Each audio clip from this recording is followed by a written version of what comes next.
Dhanashree regional committee আয়োজন কৰাইছে Karam festival. প্ৰত্যেক মাহতে এই অক্টোবৰ মাহতো ছেপ্টেম্বৰ মাহতে তেওঁলোকৰ কৰম ফেষ্টিভেল পাতি থাকে।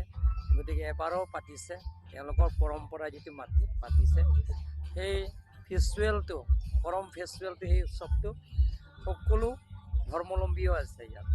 আদিবাসীসকলৰ সেইটো মানে, খ্ৰীষ্টিয়ানো মানে আৰু হিন্দুও মানে।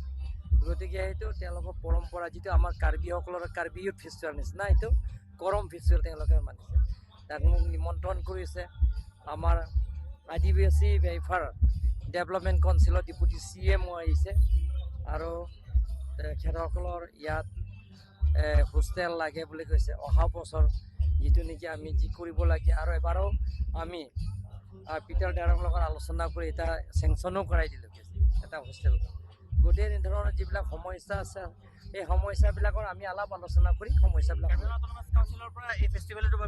প্ৰত্যেক বছৰৰ পৰা যিটো নেকি যিকোনো জাতি কাৰ্বি আংলঙৰ কৰম ফেষ্টিভেলৰ পৰা আমি একালীন সাহাৰ্য এটা কাৰ্বি আংলং অট'নমাছ কাউন্সিলৰ পুঁজিৰ পৰা আমি অন্তৰ্ভুক্ত কৰাইছোঁ। মোৰ সমষ্টি দলদলি স্থিত জোচে বস্তিত যোনটো কৰম পূজা আদিবাসী পৰম্পৰাগত মানি অহা পূজা, তেওঁলোকৰ ধৰ্মীয় আৰু মেইন থিং এইটো হাৰ্ভেষ্টিং ফেষ্টিভেল।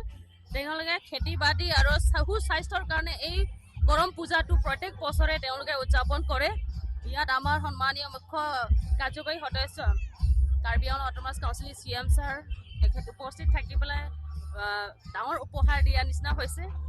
মোৰ সমষ্টিত তেখেতে আশা মানে কিবা এটা সুবিধা, কিবা এটা আশীৰ্বাদ। গতিকে আমাৰ যিমানখিনি আদিবাসী ৰাইজ আছে মোৰ সমষ্টিত, তেওঁলোকৰ মানে পূৰা মানে মৰম চেনেহ আমাক যোনটো আজি দিছে, আমাৰ CM ছাৰক দিছে, সেইটো আমি সদায় মনত ৰাখিম। আগন্তকত আমি আমাৰ আদিবাসী ভাইসকলে সদায় আমাৰ লগতে থাকে, সদায় ছাপৰ্ট কৰে, মৰম দিয়ে। গতিকে আগলৈও তেনেকৈ থাকক, সেইটো কৰি মই আশা কৰিছোঁ। আৰু ডেভেলপমেণ্টেল কাম ইয়াতে নতুনকৈ ৰিচেণ্টলি CM ছাৰ নিজে মই লৈ আহিছিলোঁ, তেখেতে আহিছিলে। তেওঁলোক তেতিয়া ৰাস্তা খুব বেয়া আছিলে, ইয়াত ৰাস্তাটো খুব মানে জলাজীৰ্ণ আছিলে, কিমান 30-25 বছৰৰ ভিতৰত ৰাস্তা বনোৱা নাছিলে। কিন্তু সেইদিনাখন CM ছাৰে আমাৰ ধনশ্ৰী সমষ্টিত যোনটো CM ইণ্টাৰেকশ্যন প্ৰগ্ৰামৰ দিনাখন এইডোখৰ ৰাস্তাটি পাৰ হওঁতে মোক ক'লে এইখন ৰাস্তা ঠিক কৰিব লাগিব বুলি। লগে লগে তেওঁ কাম চলি আছে। এতিয়া আপোনালোকে দেখিছে দলদলি যোনটো মাছ মজিয়াত মানে ৰাস্তাটো এতিয়া ভাল হৈ আছে।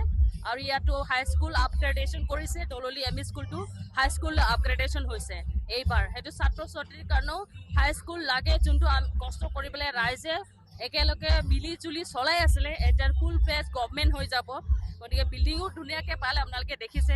এইখিনি কওঁ আৰু ধন্যবাদ। ৰাস্তাটো এইখিনি এই 1-2 মাহ ভিতৰতে এইখিনিতো চাগে হৈ যাব লাগে আৰু যি দেখিছোঁ বহুত স্পীডত আগবাঢ়িছে এই দলদলি মাছ মজিয়া ৰাস্তাটো।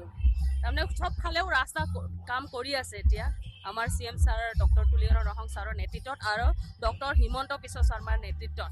যিমানখিনি আমি ভিলেজ কালেক্টিং ৰোড আমাৰ ধনশ্ৰী সমষ্টিৰ 20খনকৈ আৰু ৰাস্তা আৰাই দিয়াব পাইছোঁ। কাৰ্বি এৰিয়াত মেক্সিমাম কাৰ্বি এৰিয়াত হ'ব। এইখিনি মানে এইবাৰ গোটেইখিনি হৈ যাব।